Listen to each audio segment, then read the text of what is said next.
इस मूवी में हमें नियर फ्यूचर का टाइम दिखाया जाता है, जहां हम स्पेस में बहुत बड़े एस्टेरॉइड को अर्थ की तरफ जाते हुए देखते हैं, जिसके अर्थ से टकराने से पूरी इंसानी नस्ल डिस्ट्रॉय हो जाएगी और इसीलिए अर्थ को डिस्ट्रॉय होने से बचाने के लिए एक इंटरनेशनल एफर्ट स्टार्ट हो जाती है, जिसके लिए मून शील्ड प्रोजेक्ट बनाया जाता है और उस प्रोजेक्ट के मुताबिक मून पे एक बहुत बड़ी बेस बनाई जाती है। इंसानों का प्लान ये था कि वो न्यूक्लियर वेपन्स को यूज करते हुए उस जायंट एस्टेरॉइड को डिस्ट्रॉय कर देंगे और बच जाने वाले जंग से अर्थ को बचाने के लिए मून को यूटिलाइज करेंगे। और कई सालों की प्लानिंग के बाद इंसान आखिरकार न्यूक्लियर मिसाइल लॉन्च कर देते हैं। नेक्स्ट सीन में हम सभी लोगों को इस विक्ट्री को सेलिब्रेट करता हुआ देखते हैं, जिसके बाद हम इस कहानी की मेन कैरेक्टर दुगू को देखते हैं, जो कि सिर्फ अपने कमांडर शिंग में इंटरेस्टेड लग रहा था, जो कि अभी भी लॉन्चिंग मिशन से वापस आई थी। दुगू उसे देख के स्पीचलेस हो चुका था। शिंग जब ये देखती है तो उसे लेजीनेस की वजह से डांट देती है, जिसके बाद वो वहाँ से चली जाती है, जिसकी वजह से दुगू भी अब अपने रूम में चला जाता है और शिंग को इम्प्रेस करने के तरीके सोचने लगता है। लेकिन उसे इस बात का अंदाजा नहीं होता कि कुछ एस्टेरॉइड्स बेस की तरफ बढ़ रहे थे और वहाँ मौजूद सभी लोगों के पास बेस से निकलने के लिए 30 मिनट से भी कम वक्त बाकी था। शिंग को जब इस बात का पता चलता है तो सभी को फौरन से इवैक्यूएट करने का कहती है, इसलिए सभी लोग वहाँ से भागने लगते हैं। लेकिन दुगू पूरी तरह से अपने सपनों में खोया हुआ था। थोड़ी ही देर में सभी वर्कर्स बेस को छोड़ देते हैं और रॉकेट्स की तरफ जाने लगते हैं और उनमें बैठकर मून से दूर जाने लगते हैं। इधर दुगू जब वार्निंग साइंस देखता है तो उसे भी आखिरकार ये रियलाइज हो जाता है कि कुछ तो गड़बड़ जरूर है और जब उसे सारी सिचुएशन समझ आती है तो वो फौरन से वहाँ से बाहर भागता है ताकि अपने साथियों तक पहुँच सके। लेकिन तभी वो देखता है कि सभी रॉकेट्स तो पहले ही लॉन्च हो चुके थे,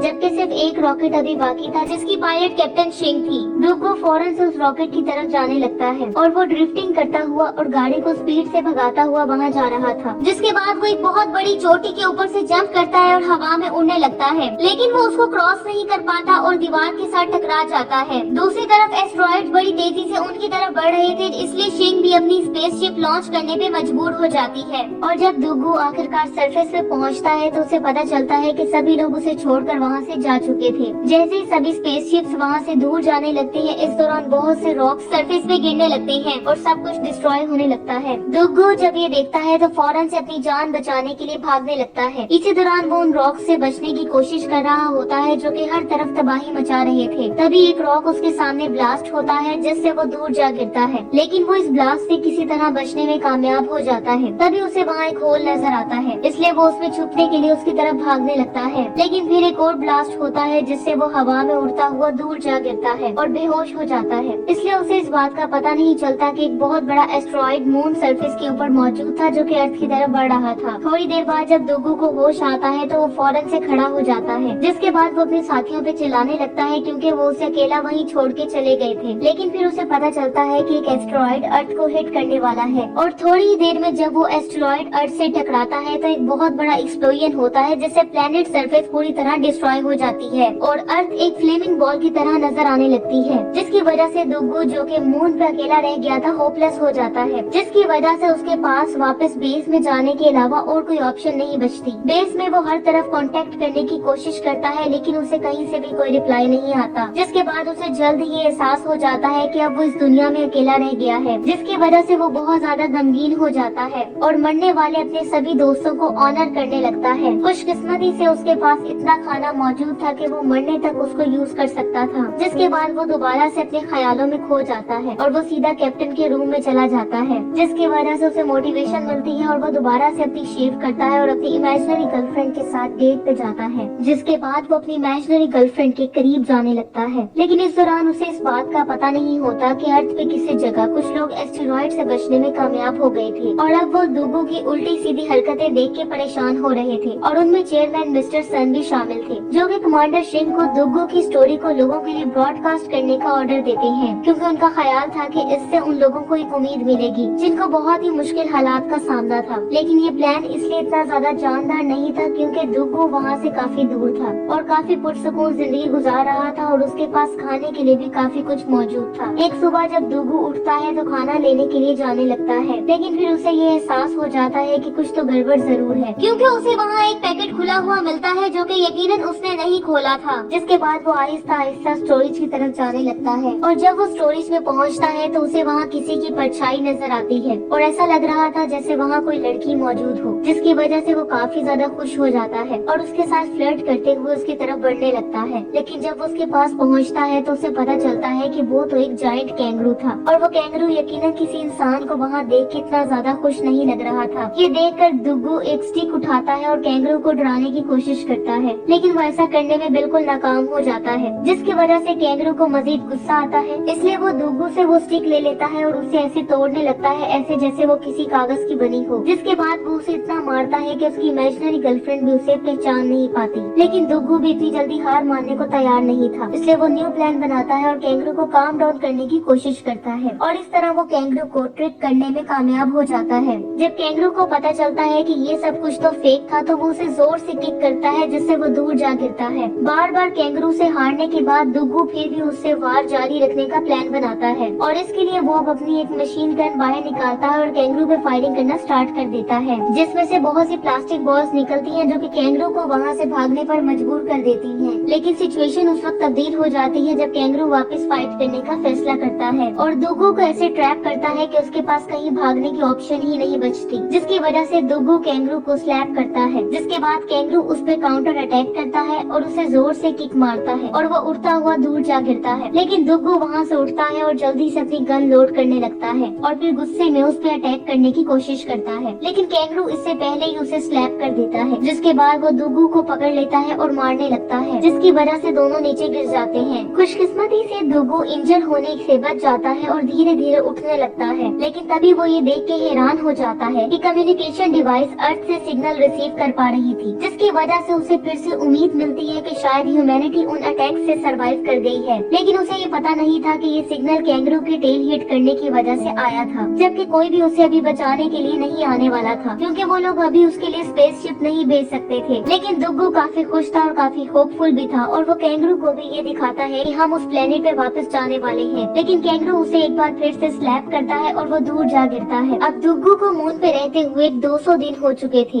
और उसने कैंगरू के साथ पीसफुली रहना सीख लिया था और साथ ही ये प्लान भी बना लिया था कि वो कैसे यहाँ से वापस जा सकता है। वो कैंगरू के साथ मिलके वहाँ से निकलता है और रास्ते में कैंगरू को ये बताता है कि एक मिशन अपोलो 18 का एक स्पेसक्राफ्ट मून पे मौजूद है और वो दोनों उसके पास पहुँचते हैं और अब उनका इरादा उस स्पेसक्राफ्ट को यूज करते हुए वहाँ से निकलने का था, इसलिए वो उसे वापस बिल्डिंग में लाने में कामयाब हो जाते हैं और दुग्गू उसको रिपेयर करने के मिशन पे लग जाता है और उसके सभी ब्रोकन पार्ट्स चेंज कर देता है। लेकिन फिर उसे एक बड़ी मुश्किल का पता चलता है, जो कि ये थी कि वो स्पेसशिप से 20 पाउंड का वेट ही कैरी कर सकता था, इसलिए उन्हें उसको स्टार्ट करने के लिए एक डिफरेंट सिस्टम की जरूरत थी। खुशकिस्मती से न्यूक्लियर वेपन का प्रोटोटाइप अभी भी मून पे ही मौजूद था, जिससे उन्हें रिट्रीव करना था ताकि उससे वो फ्यूल हासिल कर सके। इसलिए वो दोनों फौरन से बाहर आते हैं और मून के दूसरी तरफ मौजूद रिसर्च बिल्डिंग की तरफ जाने लगते हैं। अर्थ पे मौजूद लोग भी दुग्गू के न्यूक्लियर वेपन वाले प्लान को देख पा रहे थे और वो ऐसा यकीनन नहीं होने दे सकते थे। तभी हमें पता चलता है कि दुग्गू की गाड़ी सिर्फ सोलर एनर्जी से चल सकती थी और लूनर साइकिल के हिसाब से सूरज की रोशनी सिर्फ 14 दिन तक ही चांद पे पहुंचती थी, जिससे वो गाड़ी सिर्फ 6000 किलोमीटर ही चल सकती थी और रिसर्च बिल्डिंग क्योंकि 8000 किलोमीटर दूर थी, इससे दुग्गू रास्ते में ही फंस सकता था और सर्दी की वजह से उसकी डेथ भी हो सकती थी। लेकिन कैप्टन शिंग का एक ख्याल था कि वो लोग मिस कैलकुलेशन कर रहे हैं, क्योंकि दुग्गू उसकी बिल्कुल ऑपोजिट डायरेक्शन में जा रहा था और उसका प्लान जल्द ही सूरज की रोशनी तक पहुंचने का था। और जैसा कि मून 16 किलोमीटर पर आवर से रोटेट करता है, इसलिए उसे मिशन कंप्लीट करने के लिए 41 डेज चाहिए थे और दुग्गू उस तरफ बड़ी तेजी से जा रहा था जैसे वो सूरज के साथ रेस लगा रहा हो। और इस दौरान वो सिर्फ 4 घंटों के लिए सोता था और कैंगरू उसे टाइम पे जगाने में हेल्प करता था। लेकिन इस टफ रूटीन से वो अब हेलुसिनेट करने लगा था और इसीलिए एक दिन जब कैंगरू उसे उठाने के लिए उससे बात करता है तो वो उस पे जोर से चिल्लाता है, लेकिन फिर वो किसी तरह अपने ड्रीम से वापस आने में कामयाब हो जाता है। लेकिन फिर उसे ये एहसास होता है कि रियलिटी तो ड्रीम से भी ज्यादा डेंजरस थी, क्योंकि वो एक बहुत बड़ी खाई में गिरने लगते हैं और जल्द ही सरफेस से टकराते हैं और कई दिनों की डेंजरस ड्राइव के बाद आखिरकार वो किसी तरह रिसर्च फैसिलिटी तक पहुंचने में कामयाब हो जाते हैं जहां न्यूक्लियर वेपन मौजूद था। वो दोनों जल्दी से बिल्डिंग के अंदर जाते हैं और केयरफुली आगे बढ़ने लगते हैं। जल्द ही दुग्गू को वो न्यूक्लियर वेपन मिल जाता है जिसे वो नीचे उतारने लगते हैं। लेकिन तभी कैंगरू का इंजीनियर बनने का दिल करता है और वो कंट्रोल बटन जोर जोर से प्रेस करना स्टार्ट कर देता है, जिसकी वजह से वो वेपन जोर जोर से शेक होना शुरू हो जाता है और इसीलिए दुग्गू कैंगरू को ट्रक में लॉक कर देता है। जिसके बाद वो दोबारा से बेस की तरफ जाने लगता है और कठिन रास्तों से गुजरता हुआ म्यूजिक भी इंजॉय करने लगता है। इसी दौरान उसे ये भी पता नहीं चलता कि उसकी गाड़ी ट्रक से अलग हो जाती है जिसमें कैंगरू को उसने लॉक किया था। थोड़ी दूर जाने के बाद दुग्गू रेस्ट करने के लिए गाड़ी रोक देता है और अपने एनिमल फ्रेंड को चेक करने के लिए गाड़ी से बाहर आता है। तभी उसे पता चलता है कि पूरी वैगन ही गायब हो चुकी थी, जिसकी वजह से वो एक डिफिकल्ट डिसीजन लेने पे मजबूर हो जाता है, क्योंकि वो सनसेट की वजह से कैंगरू को लाने नहीं जा सकता था। इसलिए वो बेस की तरफ जाने लगता है, लेकिन वो अपने फ्रेंड को मरने के लिए भी नहीं छोड़ सकता था। इसलिए वो फौरन से गाड़ी को घुमाता है और अपनी जान की परवाह न करते हुए कैंगरू को बचाने के लिए उसकी तरफ जाने लगता है और आखिरकार उस तक पहुंच जाता है। और जैसे ही वो डोर ओपन करता है तो कैंगरू फौरन से उसके गले लग जाता है और उसे खोए हुए पपी की तरह प्यार करने लगता है। जल्दी वो दोबारा से बेस कैंप की तरफ अपना सफर स्टार्ट कर देते हैं और रास्ते में वो पूरी कोशिश करते हैं कि उनको नींद न आए, लेकिन सूरज उनसे मुसलसल दूर जा रहा था और कई दिनों की कॉन्टिन्यूस ड्राइविंग के बाद आखिरकार वो सूरज का व्यू पूरी तरह से लूज कर देते हैं और सूरज की रोशनी के साथ साथ उनके सर्वाइवल के चांस भी खत्म होने लगते हैं। कॉन्ग भी मायूस होकर डुगू की तरफ देखता है, जबकि उनकी गाड़ी में अब लास्ट और की बैटरी भी पीछे रह गई थी। इसलिए डुगू एनर्जी सेव करने के लिए हीट को ऑफ कर देता है और वो जितनी मर्जी कोशिश कर रहा था लेकिन वो फिजिक्स को हरा नहीं सकता था, इसलिए उनकी गाड़ी रास्ते में ही बंद हो जाती है और अभी भी वो अपनी बेस से 45 किलोमीटर दूर थे, लेकिन उनके टैंक्स में से 3 घंटों की ही ऑक्सीजन बाकी थी। इसलिए डुगू अब मायूस होकर गाड़ी से बाहर आ जाता है, क्योंकि वो अब अपनी डेथ का वेट करने के अलावा और कुछ भी नहीं कर सकता था। और अब वो इस बात पे भी रिग्रेट करने लगता है कि जब उसके पास चांस था तो वो अपनी क्रश से बात नहीं कर सका था। और जैसे ही वो अपने आप को कोसना बंद कर देता है तो उसे कुछ इम्पोर्टेंट चीज याद आ जाती है और वो कैंगरू की तरफ देखने लगता है, जो कि मिरर के रिफ्लेक्शन की तरफ अट्रैक्ट हो रहा था। ये देखकर उसे एक आइडिया आता है और वो अपनी गाड़ी के डोर्स तोड़ देता है और उससे वो अपने पास मौजूद टूल्स को मॉडिफाई करने लगता है, जिससे वो एक स्लेड बनाता है और उसे कैंगरू के साथ बांध देता है और अपनी लाइट बीम का फोकस कैंगरू के सामने कर देता है, जिसकी वजह से वो फौरन से आगे बढ़ने लगता है और डुगू सरफेस के साथ साथ स्लाइड करने लगता है और अब वो तेजी से बेस कैंप की तरफ बढ़ने लगते हैं। तभी उनके सामने एक बहुत बड़ी खाई आ जाती है, लेकिन डुगू कैंगरू को बगैर किसी डर के जंप करने का कहता है, जिसके बाद दोनों जल्द ही हवा में उड़ने लगते हैं। और इसी दौरान डुगू अपने गैस टैंक को खोल देता है, जिससे वो सुपर हीरो की तरह उस खाई को क्रॉस करने में कामयाब हो जाते हैं। डुगू आखिरकार न्यूक्लियर वेपन को बेस कैंप पे लाने में कामयाब हो जाता है और अब वो अपनी विक्ट्री को सेलिब्रेट करने लगता है, लेकिन उसे इस बात का एहसास नहीं होता कि एक दूसरा एस्ट्रॉइड उनकी तरफ बढ़ रहा था। थोड़ी देर बाद डुगू जब रॉकेट को मॉडिफाई करने का प्लान बना रहा होता है तो तभी वो नोटिस करता है कि सिग्नल दोबारा से स्टेशन पे सेंड हो चुका था, जिसकी वजह से वो खुश हो जाता है। लेकिन फिर वो कैंगरू को वायर्स के साथ खेलते हुए देखता है तो उसे पता चलता है कि पहले वाले सिग्नल्स भी इन सिग्नल्स की तरह फेक थे, जिसकी वजह से वो बहुत ज्यादा सैड हो जाता है, क्योंकि उसे फिर से ये लगने लगा था कि वो इस दुनिया में अकेला इंसान है जो कि जिंदा है। दूसरी तरफ अर्थ में भी लोग डुगू की होपलेसनेस को नोटिस कर लेते हैं और ये डिसाइड करते हैं कि डुगू को सब मिलकर ये रियलाइज करवाएंगे कि वो इस दुनिया में अकेला नहीं है। इसलिए सभी लोग एक जगह इकट्ठे होते हैं और अपनी लाइट्स का रुख मून की तरफ कर देते हैं। डुगू जब प्लेनेट की तरफ देखता है तो उसे अपनी आंखों पे यकीन ही नहीं आता कि ह्यूमैनिटी अभी बाकी है। ये देखकर वो काफी ज्यादा इमोशनल हो जाता है और रोने लगता है, जिसके बाद हम देखते हैं कि डुगू आखिरकार अपने रिसीवर को रीएडजस्ट करने में कामयाब हो जाता है और अब वो अर्थ पे मौजूद अपने दोस्तों को देख सकता था, जिनमें कैप्टन शेंग भी शामिल थी। ये देखकर वो खुशी से रोने लगता है। जल्दी सभी लोग एक साथ काम करना स्टार्ट कर देते हैं ताकि वो किसी तरह उस रॉकेट को रीअसेंबल कर सके और डुगू को वापस लाया जा सके। और जल्दी वो सब मिलकर उस रॉकेट को न्यूक्लियर वेपन की हेल्प से मॉडिफाई करने में कामयाब हो जाते हैं, जिसके बाद वो दोनों वापस अर्थ पे जाने के लिए तैयार हो जाते हैं और अब वो वहाँ से निकल पड़ते हैं, लेकिन उन्हें इस बात का पता नहीं होता कि दूसरा एस्ट्रॉइड भी अर्थ की तरफ बढ़ रहा था। डुगू आखिरकार ऑर्बिट तक पहुँचने में कामयाब हो जाता है, जिसकी वजह से सभी लोग सेलिब्रेट करने लगते हैं। इसी दौरान डुगू उस रॉकेट को स्पेस स्टेशन के साथ अटैच करने में भी कामयाब हो जाता है और जैसे ही वो वेसल को प्रिपेयर करता है और एस्केप पॉड्स को लॉन्च करने लगता है